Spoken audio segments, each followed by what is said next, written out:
Donovan Clingan has been named to the second team All-Rookie. A little bit of a surprise. I thought he had a decent chance of doing it, but I thought maybe one of the other bigs would squeeze him out. They ultimately ended up going with 5 bigs across both teams, which Zach Edey on the first team. and Alex Sarr. Alex Sarr, first team. Also making the first team were Stephon Castle, the Rookie of the Year, made it. Wow, good for him. Unanimous. Surprising. 100 first-team votes. Yeah. Zachary Arizashe and Jalen Wells. Jalen Wells, He had a really good season. probably the one guy that people didn't expect to be on one of these teams at the beginning of the year. He is on it. And Jared McCain would have made this had he not gotten hurt, too. Yeah. Second team, Modest Buzelis of the Bulls. Big push, basically, post-January 15th on. And then here's your run of Trailblazers. Former Blazer great Bub Carrington. There you go. Well, on draft day. Indeed. And then Donovan Clingan, former Duck, turned Indiana Hoosier, turned Miami Heat, Kel'el Ware, and then Yves Missy making the second team. So Clingan, Ware, Missy, bigs on the second team, Edey, Sarr on the first team. 5 bigs. Return of the big man. Isaiah Collier just missed out on the last spot, tying for one of the spots, which you can tie and make a team. Brandon Roy and Jorge Garbajosa tied for the first team in Brandon's rookie year. Okay. So the thing about all rookie teams is, I just want to give you a couple guys here. Was Ron Holland anywhere close? I believe he finished 4th for first off, if I remember right. Because, I mean, Ron Holland was obviously a high lottery pick. People had very high hopes of Ron Holland as he was coming out of Duncanville High School before he went and played in the 3rd G League Ignite. But he came on more at the end of the year and played a role on a good team, and that's why people saw him a little bit more than others. The only guy who was close was Collier. He missed it by 1. He got 52 total points. All right. Bub Carrington got 53. After that, you had Filipowski, Holland, and Connect at 19, 17, and 17 total points. All right. Does this say more about anything about Donovan Clingan being on the second team, or would you think it says more about, look, that pivot that we've been talking about for a couple of years now to the game getting more physical as everything transitions so far to outside, perimeter-oriented, shooting threes, it's getting closer to the rim. 5 big men on the top 2 teams. Yeah, I think it does play a part of it, but it was also that class was it was big heavy. Ding, ding, ding, ding. That was a big part of it, and you don't often, think about that. You've got Sarr at 7 foot, you've got Ware at 7 foot, you've got DC at 7'3", Yves Missy's 6'11", like just a lot of really big dudes. And if you look at this class, it's very short on big men. Like if you're talking like true dyed-in-the-wool big men, it's just Malawach, who's, again, 7'2", 7'3", he's enormous, but kind of skinny. Thomas Sorber is, 6'9", 6'10". Derek Queen is 6'9", 6'10". Like, there's not a ton of guys in this class that are huge. And then next year's class, 2026 class, is loaded with wings. It's just cyclical. You'll kind of see that. But, no, I think it does play a part in it, though, as far as, like, getting bigger. Scarcity always plays a part in that. There's just the less dudes on the planet that are that big. But I've seen a lot of people, get upset or bothered by all rookie teams. I want to highlight a couple here. Giannis Antetokounmpo finished second team all rookie behind guys like Mason Plumlee and Trey Burke. Langston Galloway was an all rookie team member. You just kind of go through the list. Trey and Burke just had a minute.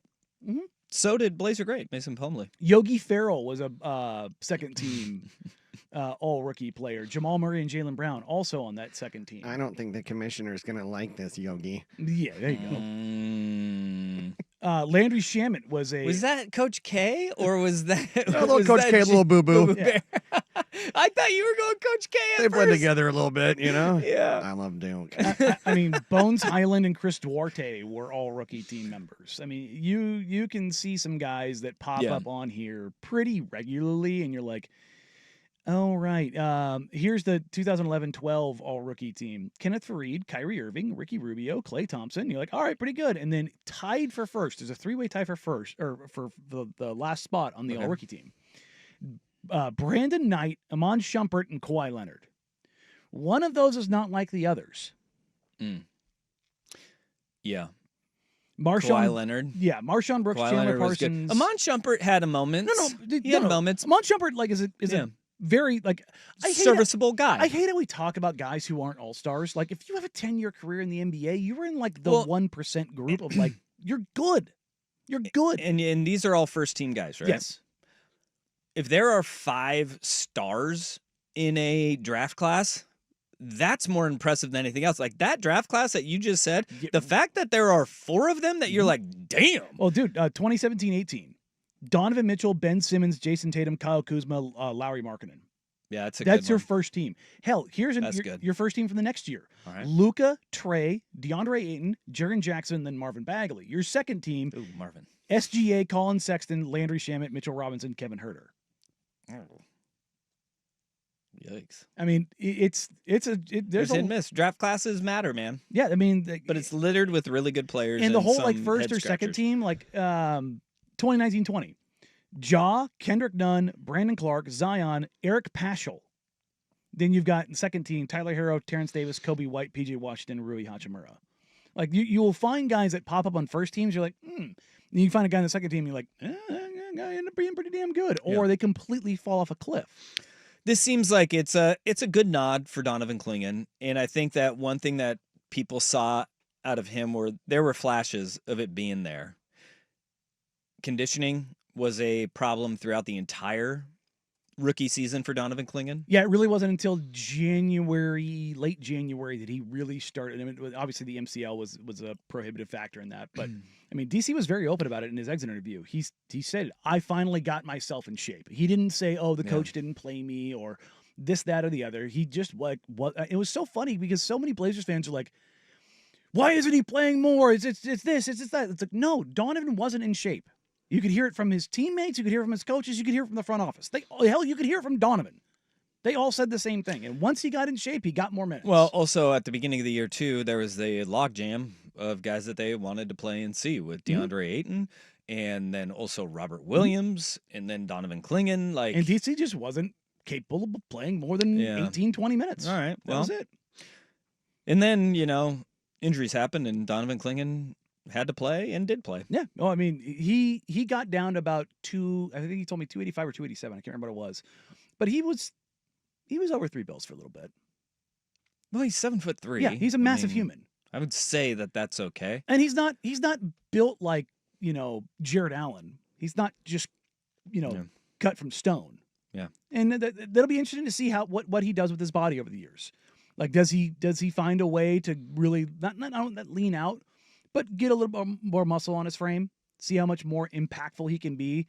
Yeah. When I had him on the podcast during the season, I asked him, if anybody had surprised him during the season. Like, not star, didn't have to be anybody. Like, who was somebody he matched up against that was just like, holy crap? And he said Steven Adams.